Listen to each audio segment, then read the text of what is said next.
वावरातून pickup बाहेर काढताना आपल्याकडून एवढा मोठा राडा होईल मला पण वाटलं नव्हतं. नमस्कार मंडळी, सगळ्यांना जय श्री. माझ्या गाडीला पण आहे ना इतकं ना 7.5 का नाही कायम हे करून आपण नुसतं पेट्रोल काढत राहतो. मला तर वाटतं एखाद्या दिवशी पेट्रोलचा कारखानाच टाकावा बरं का, पण जाऊ दे, एवढे पैसे नाहीत आपल्याकडे.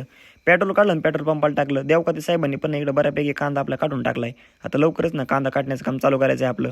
आणि आपली शेवटची फवारणी बरं का. परत तुम्ही म्हणता की सारखे फवारणी करीत, फवारणी वगैरे केली त्यानंतर म्हणलं लिंब पण काढावं. लिंबाला बाजार आहे 15 रुपये किलो. काय लिंब पण निघणार नाही तशी, पण आपल्या मागं काम असते तुम्हाला माहिती ना. लिंब काढाय वावरात गेलो नाही तोवरच आमचे दाजी आले, म्हणलं चल उलसक येडा मारून येऊ. कसं काय कांदा भरते लेबर बघू. दाजींचं पण ना कांदा भरण्याचं काम चालू आहे बरं का.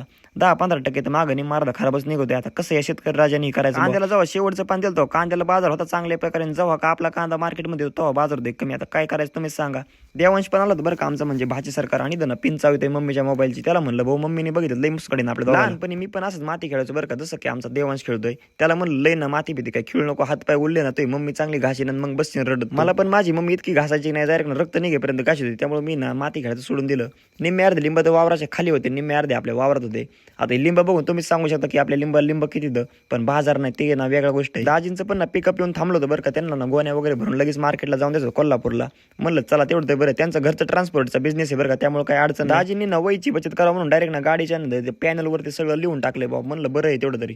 एवढी मोठी साखळी बघितली. आता म्हणलं 100% ट्रॅक्टर लावा लागतंय आपला. 42 HP ट्रॅक्टर, पण दाजीला म्हणलं चांगलं ना कसूरच काढीन आता बाहेर निघतं. देवांशला पण आमच्या भलतीच मजा येणार होती, कारण त्याला आता बघायचं होतं की ट्रॅक्टर मामा कसं काय चालू कसं काय नाही. त्याला म्हणलं उलसक व्हिडिओ काढतो जरा पोच दे, पण तो पण तोंड आणि वाकडं तिकडे करीत. दाजीने गाडी रिवर्स घेतली की ना क्लच पेटे लगेच वास मारला बरं का. दाजीला म्हणलं तुम्ही जरा शांतीत घ्या, मी ट्रॅक्टर आणतो माझं ऐकत जा. ट्रॅक्टर लगेच आपला अवजार वगैरे जोडून घेतलं, बाकीचं डाबर ते. आणि दाजीला म्हणलं तुम्ही बसा मागं, आपण लगेच 100च्या स्पीडनं तुमचं पिकअप ना जेवढं आहे ना काढून घेऊ बाहेर. आधी काकऱ्या पाळी मारून घेतली बरं का, कारण इथं रान थोडं हवार करायचं होतं, कारण दंडबिंड जरा मरशी मोठे होते.